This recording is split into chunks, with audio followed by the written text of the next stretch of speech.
42 divided by 4. Here 4 is a divisor, so we need multiplication table of 4. 4 times 0, 0. 4 times 1, 4.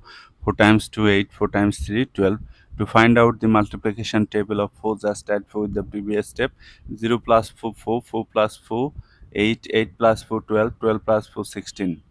4 goes into this 4 how many times? 4 goes into 4 one time. 1 time 4, 4. Subtract 0. Bring down this 2, 0, 2. 0, 2 means 2. 4 goes into 2 how many times? 0 times, as 2 is less than 4. So 0 times 4, 0 times 4, 0. Subtract 2.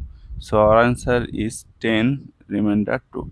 If you want to write your answer in decimal form, then take here decimal, add number of zeros. Bring down the first 0.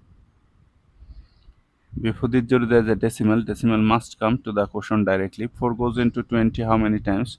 4 goes into 25 times. 5 times 4, which is 20. Subtract 0. So our answer is 10.5.